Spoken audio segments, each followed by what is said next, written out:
پھر دوسری یہاں اہم بات، بہت اہم بات ہے کہ علامہ کا لفظ 2 دفعہ استعمال ہوا، ایک دفعہ قرآن کے لیے، دوسری دفعہ بیان کے لیے، یعنی دونوں میں اللہ تعالیٰ خود معلم ہے۔ اللہ تعالیٰ نے قرآن سکھایا، اس کی وجہ سے ہمیں قرآن کی بہت عزت ہے، ہمیں خاص عزت ہے کیونکہ اللہ تعالیٰ نے سکھایا ہے۔ جتنی عزت مجھے اور آپ کو قرآن کی ہے اتنی عزت ہمیں زبان کی ہونی چاہیے، کیونکہ اللہ تعالیٰ کہہ رہا ہے جس لفظ کا استعمال اس نے قرآن کے لیے کیا تھا، علم القرآن، وہی لفظ اس نے زبان کے لیے آپ کی تمام لغات کے لیے استعمال کیا، علمہ البیان۔ جتنا احترام آپ کو قرآن کا ہونا چاہیے کیونکہ وہ اللہ تعالیٰ کی سکھائی ہوئی چیز ہے، اتنا ہی اپنی زبان کا ہونا چاہیے، وہ بھی اللہ تعالیٰ کی سکھائی ہوئی چیز ہے۔ علامہ البیان کے بارے میں کچھ باتیں ہو رہی تھیں، وہ بہت اہم حکمتیں ہیں جو ہمیں سمجھنے کی ضرورت ہے۔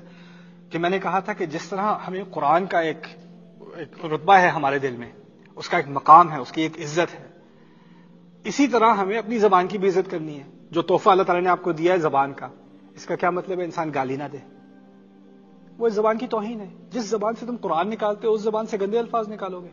جو زبان تمہیں اس لیے دی گئی تھی کہ ایک دن تم قرآن خود پڑھ سکو، خود سن سکو اور کسی اور کو سنا سکو، خدا کا اپنا کلام، اس زبان کا کچھ احتیاط کرو، اس کا کچھ اہتمام کرو۔ اسی لیے اللہ تعالیٰ کہتے ہیں بئس الاسم الفسوق بعد الایمان، گندا لفظ تو ایمان ہونے کے بعد ہی برا ہے۔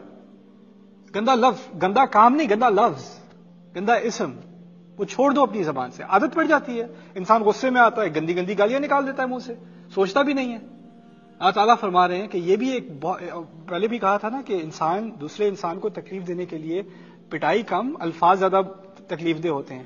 تو اب زبان صاف کر رہا ہے انسان، تکلیف دینے والے الفاظ استعمال نہیں کر رہا، گندے الفاظ استعمال نہیں کر رہا۔ قرآن نے وہ الفاظ دیے جو انسان کو پاک کرتا ہے، تو انسان کے الفاظ خود پاک ہوتے چلے جانے چاہیے۔ اس کو برے لفظ برے لگنے لگے، ان سے وہ ہٹنے لگے، اس کا انسان کے دل پر ڈائریکٹ اثر پڑتا ہے۔ پتہ ہے اگر آپ وہ لفظ بولنا چھوڑ دیں، آپ نوٹس کریں گے کہ آپ کا غصہ بھی کم ہو گیا ہے، آپ نوٹس کریں گے آپ کی ڈپریشن بھی کم ہو گئی ہے۔ جتنے برے لفظ آپ استعمال کریں گے، الاناء بما فیہ ینضح، عربی میں کہتے ہیں کہ کسی ڈونگے سے وہی نکلے گا جو ڈونگے کے اندر ہے۔ کہتے ہیں کہ زبان دل سے جڑی ہوئی ہے، اگر دل میں گند ہے تو زبان سے بھی کیا نکلے گا؟ گند۔ اگر گند نکلنا بند ہو گیا اس کا مطلب ہے دل میں گند بھی ختم ہو رہا ہے، نکل رہا ہے۔ یہ دونوں چیزیں آپس میں متصل ہیں، جڑی ہوئی ہیں۔